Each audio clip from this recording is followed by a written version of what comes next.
Haribol, bienvenue à tous. Aujourd'hui, nous allons continuer notre lecture du deuxième chant du Śrīmad Bhagavatam.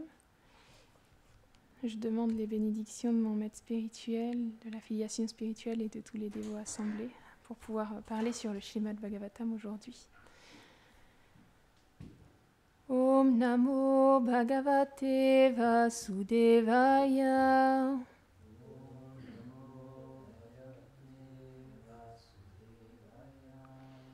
Om Namo Bhagavate Vasudevaya.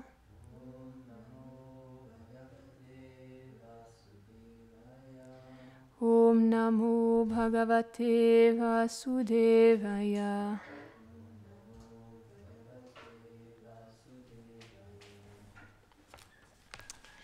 Chapitre 1, deuxième chant, verset 27, pardon. 27, 28, 29. On répétera seulement le 29 ensemble. Dvejanuni sutalam vishvamurter urudvayam vitaram cha talancha mahitalam tajaghanam mahipate nabastalam nabhisaro grinanti. Sutala et ses deux genoux, Vitala la plus basse partie de ses deux cuisses, et Atala la partie supérieure de ses cuisses, Mahitala la terre et ses hanches, et Bhruvar son nombril. Verset 28. Urastalam jyotirani kamasya, griva maharvadanam vaijanosya, tapovaratim viduradipumsha, Satyam Sushirshani Sahasrashrishna. La poitrine est Svarga, Maharloka son cou, Janaloka son visage, Tapoloka son front, alors que Satyaloka est la tête de ce Seigneur aux milliers de têtes. On va répéter les 29 ensemble. Indra Dayo Bahava Haur Ushra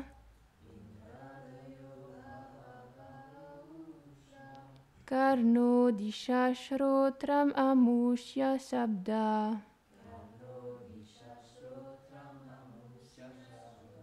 Nasatyadashro paramasya nase. Granosya gandho mukha magniridha.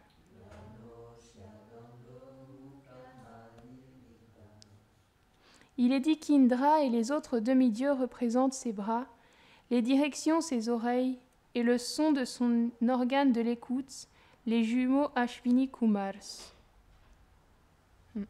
Pardon, je me suis trompée. Il est dit qu'Indra et les autres demi-dieux représentent ses bras, les directions ses oreilles et le son de son organe de l'écoute, les jumeaux Ashwini Kumar son nez, l'odeur ses organes de l'odorat et le feu brûlant sa bouche. Commentaire. Srila Vishwanath Chakravarti Thakur explique que le mot Ushra signifie les demi-dieux. Ils sont des êtres spéciaux mis en pouvoir par le Seigneur pour régir l'univers. C'est la raison pour laquelle, dans ce verset, les demi-dieux comme Indra sont désignés comme les bras de la forme universelle.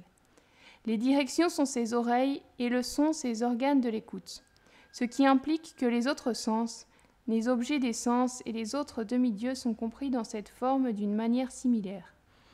Il existe une forme universelle grossière, Virat, et une subtile, Hiranyagarbha. Bien que les membres du corps du Seigneur qui résident dans le cœur en tant que l'âme suprême et la forme universelle soient décrits de la même manière, cette forme cosmique est adorée par les yogis qui sont engagés dans le culte d'Hiranyagarbha, la forme subtile universelle du Seigneur qui comprend toutes les âmes spirituelles. Cela signifie que les organes des sens de la forme universelle, tels que les oreilles, apparaissent les objets des sens comme le son. Similairement, de l'emplacement des sens de la forme universelle apparaissent les organes des sens et les demi-dieux qui régissent les sens. C'est de cette manière que les yogis méditent sur la forme universelle. Les mots Nasatya Dashro signifient les Ashwini Kumar, les demi-dieux qui sont apparus en tant que Nakula et Sahadev dans le ventre de Madri, la femme de Pandu. Le mot Nasé signifie les narines et Idha brillant.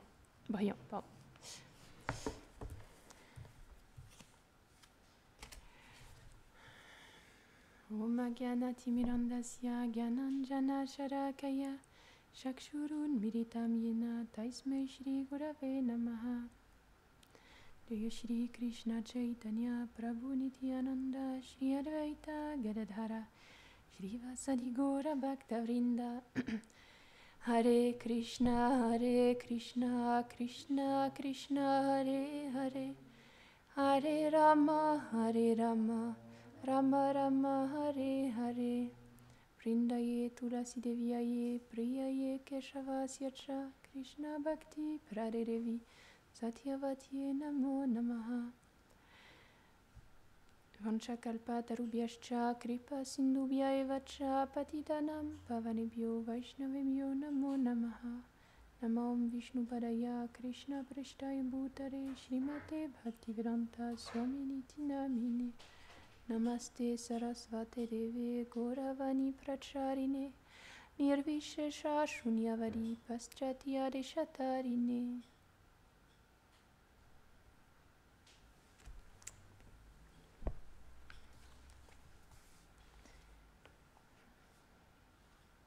On continue la description de la forme. Donc, on continue la description de la forme universelle dans ces versets. Et dans un premier lieu, on l'a décrite en tant que les différents systèmes planétaires, de bas en haut. Et on est donc arrivé à sa tête, qui est Satyaloka, la plus haute planète de cet univers. Et donc, une fois qu'il a décrit de cette manière la forme universelle à partir des planètes, il le fait aussi en décrivant les différents demi-dieux qui forment ses bras. Et par exemple, les Ashwini Kumar, on en parle et ils nous disent qu'ils sont son nez. Les Ashwini Kumar, dans la teneur est portée. Il est dit que c'est eux qui viennent en tant que Nakula et Sahadev lorsque Krishna vient faire ses divertissements et que ses associés viennent pour la grande épopée du Mahabharata. À ce moment-là, les Ashwini Kumar, il y a différents devas qui viennent aussi. De la même manière que dans le Ramayana, ils étaient venus en tant que les Vanara. Donc à ce moment-là, Indra, c'était Sugriva, Agni, c'était Bali, et les Ashwini Kumar, je ne sais pas. Mais lorsque Krishna vient, les Ashwini Kumar viennent en tant que les plus jeunes frères d'Arjuna, donc les Nakula et Sahadev. Et Indra, il vient en tant qu'Arjuna. Et le frère aîné, Yudhishthir, c'est le fils de Dharmaraj, le Deva du Dharma. Et Vayu, c'est Bhima. Pardon. Ah, j'ai oublié Hanuman aussi dans le divertissement de Ramachandra, c'est important. C'est très important. Parce que même il y a un divertissement que Janavadevi s'est très bien raconté comme ça, où Bhima, il rencontre Hanuman. Sauf que Hanuman, c'est aussi Vayu dans un autre divertissement. Et c'est comme le frère de Bhima dans un sens, puisque c'est aussi le fils de Vayu. Donc il y a un beau divertissement là où, au départ, Bhima se met en colère contre Hanuman, parce que Hanuman, il a voulu un peu tester sa fierté. Et finalement, lorsque Bhima, il se rend compte que le singe qui le met tant en colère n'est autre que le grand Hanuman. Il est très honoré et il est vraiment content, heureux d'avoir la bonne fortune de rencontrer Hanuman. Hanuman, il apparaît même Il apparaît même sur le champ de bataille, puisque sur le drapeau du char de Arjuna, il y a Hanuman. Et il est dit, je ne sais plus exactement, mais c'est comme il y a aussi grâce à ça, il y a le rugissement de Hanuman qui fait fuir les ennemis, qui effraie les ennemis. Parce que Hanuman, c'est un très grand guerrier aussi. C'est le plus grand des dévots, mais c'est aussi un très grand guerrier. Il est très puissant. Lorsqu'il était petit, il a obtenu beaucoup de bénédictions. On a souvent raconté cette histoire, mais il a été béni par tous les devas qui lui ont donné tant de pouvoirs différents qu'il est imbattable. Il est vraiment très puissant. Parce que quand il était tout petit, il a vu le soleil. Et Hanuman, il était déjà très fort en tant que petit enfant, mais il était aussi très gourmand. Et quand il a vu le soleil, il a cru que c'était un fruit. Donc il s'est mis à voler pour pouvoir le saisir et le manger. Sauf qu'à ce moment-là, il y avait Rahu. Et Rahu, c'est un démon qui s'est fait trancher la tête lorsque le nectar a été distribué par Mohini Murti. Et il s'est fait passer pour les devas parce que les devas avaient perdu leur immortalité, donc ils ne pouvaient plus vaincre les asuras. Et les asuras, ils étaient vraiment trop puissants à ce moment-là parce c'était grâce à leur maître spirituel. Comment il s'appelle déjà ? Le maître spirituel, j'ai un trou. Oui, Shukracharya, oui. C'était grâce à Shukracharya qu'ils avaient accumulé toute cette puissance, et les devas, de leur côté, ils avaient perdu toute leur puissance. Et à ce moment-là, il y a eu tout un divertissement où ils ont baratté l'océan de lait pour faire sortir le nectar. Et ensuite, les devas, leur plan, c'était de prendre seuls, eux, le nectar et de ne pas le donner aux asuras. Il ne fallait absolument pas qu'ils l'aient. Sauf que les asuras, eux, ils voulaient prendre le nectar que pour eux, pour être immortels. À ce moment-là, Krishna est apparu dans une forme particulière, celle de Mohini Murti, donc une déesse captivante, vraiment ensorcelante. Et avec son charme, elle a complètement captivé les démons, et ils étaient tellement absorbés dans sa beauté qu'ils n'ont pas vu que finalement elle les menait en bateau. Et elle a donné le nectar à tous les devas, mais pas aux démons. Mais sauf qu'il y a un démon qui s'est caché parmi les devas parce qu'il se doutait qu'il allait y avoir quelque chose de pas normal. Et au moment où elle a distribué le nectar donc à tous les devas, il y a ce démon qui était là, et c'est Surya, je pense, Surya Dev et Chandra, je sais plus, qui ont vu que c'était un démon qui allait recevoir le nectar. Et à ce moment-là, ils l'ont dit. Alors qu'il recevait le nectar, ils l'ont dit. Alors Krishna, il a envoyé son Sudarshan pour trancher la tête de Rahu, mais il avait déjà touché sa langue, donc du coup la tête seulement était éternelle. Alors la tête, c'est devenu une planète. Et il a obtenu, Rahu, de tous les ans pouvoir manger le soleil.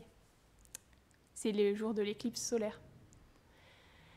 Et donc, c'était son jour de l'éclipse solaire, là, il s'apprêtait à manger le soleil, il a vu le petit Hanuman qui se dirigeait vers le soleil parce qu'il avait l'air tellement appétissant. Et alors mais Hanuman, il était très très puissant. Et lorsqu'il a vu que Hanuman se dirigeait vers le soleil, Rahu, il s'est mis en colère et il s'est plaint à Indra. Il lui a dit « Oh Indra, regarde, il me semble même que Hanuman, il a commencé à poursuivre Rahu quand il l'a vu dans le ciel pour approcher le soleil. Et donc Rahu, il a dit à Indra que c'était pas possible de faire ça. Il avait la bénédiction de pouvoir manger le soleil, et puis là, il n'allait pas pouvoir accomplir ça. Manger ou cacher le soleil, du moins. Et à ce moment-là, Indra, il est venu lui-même. Et alors, lorsque Hanuman il a vu Indra sur son grand éléphant Airavata, son grand éléphant blanc, il s'est dit « Waouh, c'est beau !» Et il a commencé à poursuivre Indra aussi. C'était un tout petit bébé à ce moment-là. Il a commencé à poursuivre Indra. Et alors, qu'est-ce qu'a fait Indra? Il a lancé sa foudre sur Hanuman. Et Hanuman, il est tombé sur le sol, sur la terre. Et Vayu, il a vu ça. Il a vu que son fils était inconscient. Ils sont allés dans... Donc il est resté avec son fils et il était vraiment courroucé. Et il est rentré dans une grande colère et dans une méditation et il a arrêté tout le vent de l'univers. Alors tous les dévas, ils ont commencé à suffoquer à cause de la colère de Vayu. Et ils ne savaient plus quoi faire. Et ils sont tous allés voir Brahma et ils lui ont dit « Oh, on ne peut plus respirer, comment faire ?» Et Brahma, il leur a dit « Mais c'est normal, vous avez offensé Vayu, donc c'est la réaction logique à tout ça. Donc il faut aller lui demander pardon. C'est comme ça seulement qu'on pourra remédier à ce problème-là. » Et là, tous les dévas sont venus pour demander pardon à Vayu. Et donc Hanuman, il a repris conscience. Mais avant ça, tous les dévas, ils lui ont donné une bénédiction. Donc il a eu la bénédiction, je ne sais plus exactement, ça fait trop longtemps, mais il a eu les bénédictions de tous les dévas qui ont plu sur lui. Alors ça fait de lui un être extrêmement puissant, vraiment. Déjà qu'à l'origine, il était puissant, mais là, il avait les bénédictions de tous les dévas. Alors c'était énorme, sa puissance. Sauf que Hanuman, c'était un enfant un peu turbulent. Et il malmenait les sages qui étaient en train de se baigner dans la rivière. Par exemple, il allait dans l'eau, il leur crachait dessus. C'est des tas de choses comme ça. Et on ne pouvait rien faire, il était incontrôlable parce qu'il était trop puissant. C'était pas possible de faire quoi que ce soit. Donc les dévas, ils ont décidé qu'il allait oublier toutes ces bénédictions. Je ne sais plus si c'est les dévas ou les sages. Mais ils ont décidé qu'il allait oublier toutes ces bénédictions qu'il avait reçues et qu'en temps voulu, il s'en rappellerait. Et en effet, il s'en est rappelé au moment où il pouvait les utiliser du mieux possible, puisque c'était lors des divertissements de Ramachandra. Donc il a utilisé toutes ces capacités qu'il avait acquises dans son enfance au service de Ramachandra pour qu'il puisse trouver Sita. Et il s'en est souvenu seulement à ce moment-là. Avant ça, il n'avait aucune idée de toute la puissance qu'il avait. Et au moment où il a fallu traverser l'océan, Jambavan, c'était un aîné par rapport à Hanuman chez les Vanara.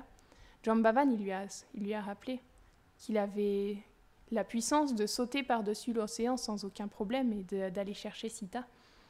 Et à ce moment-là, Hanuman, il a eu le souvenir de toutes ses bénédictions, de toute sa force.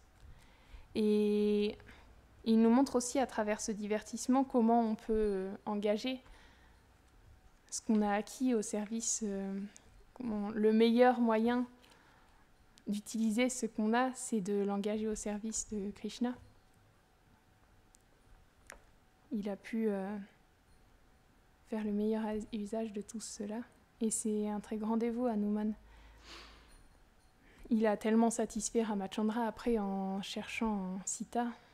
Ramachandra, il n'avait pas de mots pour remercier son cher dévot parce que ça faisait tant d'années ça fait combien de temps? Je ne sais plus, ça faisait peut-être 1 an qu'il cherchait Sita.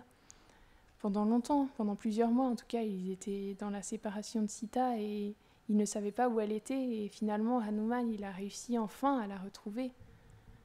Ils étaient complètement perdus, ils ne savaient plus quoi faire. Et Hanuman, il est revenu avec un bijou de Sita.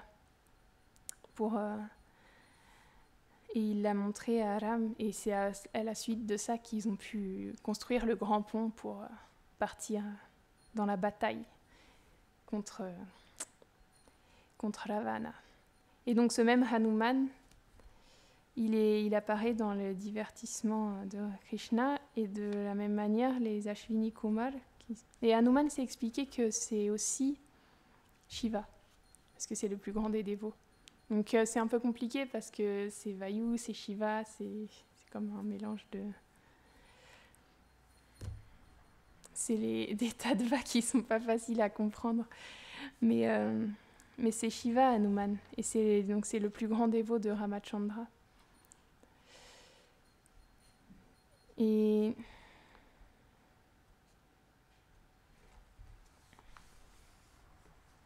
ici, donc, on nous raconte encore la forme universelle.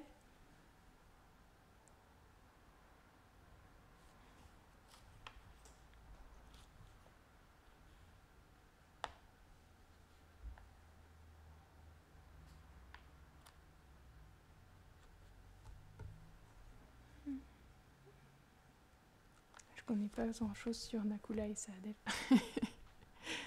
Je sais pas trop le Mahabharat. Mais la forme universelle, elle est décrite aussi avec les organes de l'écoute, etc. Je